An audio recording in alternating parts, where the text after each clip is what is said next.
Students, welcome to my SST class. Today I will continue your topic the making of global world. इस chapter में हम लोग आज का टॉपिक आज के वीडियो लेक्चर में जो पढ़ाने वाले हैं वो ये है the rebuilding a world economy the post war era. ठीक है, तो इस टॉपिक से पहले मैं आपको पहले वाले टॉपिक के बारे में एक बार थोड़ा सा बता दूं कि क्या मैंने पढ़ाया था। इससे पहले मैंने आपको फर्स्ट वर्ल्ड वॉर, उसके बाद आने वाले रिकवरी और उसके बाद ग्रेट डिप्रेशन के बारे में बताया था। Great depression it means the great economic depression. ठीक है, इस चीज़ के चलते जो कंट्रीज़ में आपस में काफ़ी प्रॉब्लम्स होने लगी थी, ट्रेड को लेकर सभी आगे निकलना चाहती थी, सब डेवलप करना चाहती थी। इस चक्कर में ये जो रीबिल्डिंग स्टार्ट हुई थी, इस रीबिल्डिंग के चलते चलते फर्स्ट वर्ल्ड वॉर के बाद सेकेंड वर्ल्ड वॉर की बारी आ गई। फर्स्ट वर्ल्ड वॉर जो हुई थी उसके बाद सेकेंड वर्ल्ड वॉर कब हुई? 1939 से 45 के बीच में ये टाइम पीरियड था सेकेंड वर्ल्ड वॉर का। और इसमें जो पावर्स थी, जो एक्सिस पावर्स थी, जो पिछली बार हार गई थी, उसमें फ्रांस, जर्मनी और टर्की वगैरह शामिल हो गई। और जो एलीज पावर्स थी, जो पिछली बार विनर पार्टीज़ थी, उनमें ब्रिटेन के साथ यूएस और रशिया वगैरह इंक्लूड हो गई। इस बार भी एलीज पावर ही जीती थी। तो इस वॉर में क्या हुआ? जब 6 इयर्स तक ये वॉर चली तो इस वॉर में क्या हुआ?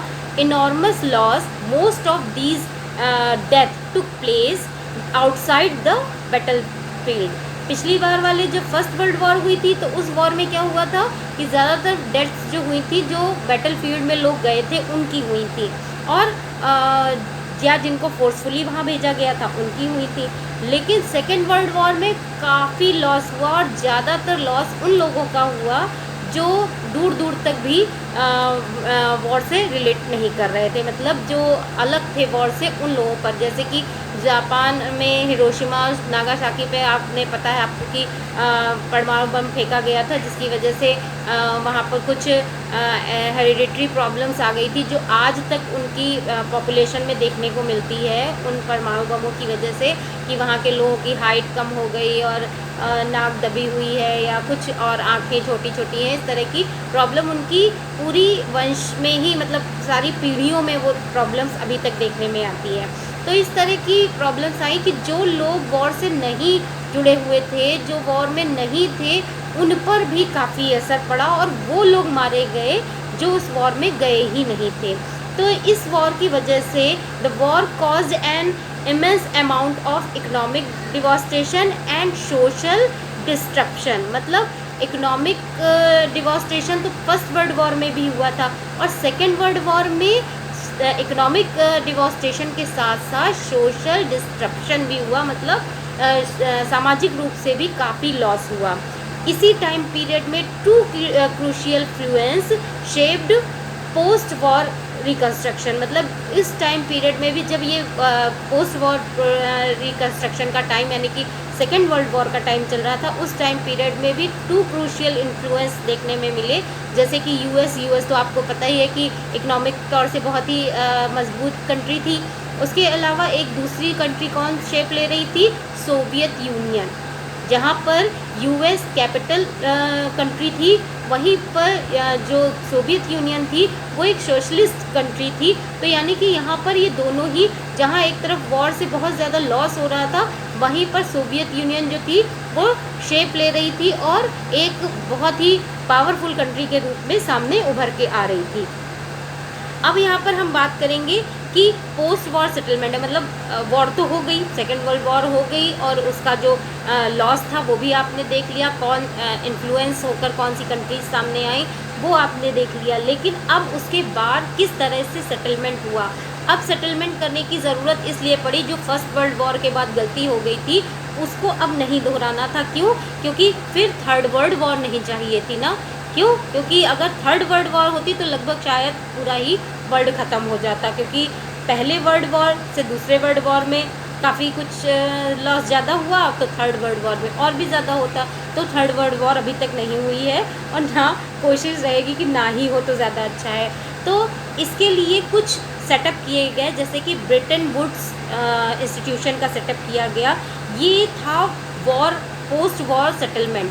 ये ज़रूरी इसलिए था क्योंकि इकोनॉमिस्ट और पॉलिटिस्ट जो थे, जिन लोगों को ने इन दोनों वॉर से कुछ लेसन सीखे थे कि क्या किया जाए जिससे दोबारा ऐसी नौबत ना आने पाए।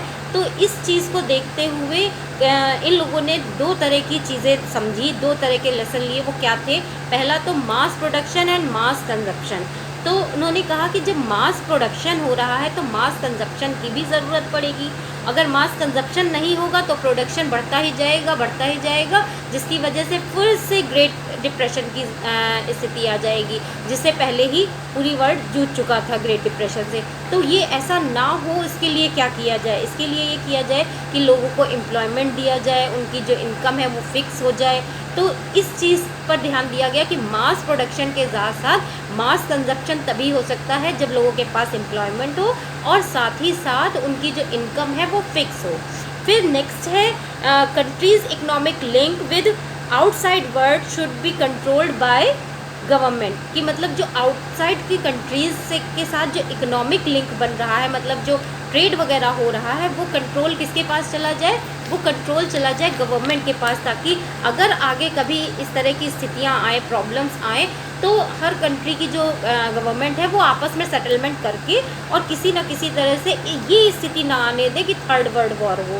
Therefore to preserve economic stability and full employment, इसलिए उन्होंने चाहा कि फुल स्टेबिलिटी आ जाए, इकोनॉमिक स्टेबिलिटी, और साथ साथ लोगों के पास फुल एम्प्लॉयमेंट हो।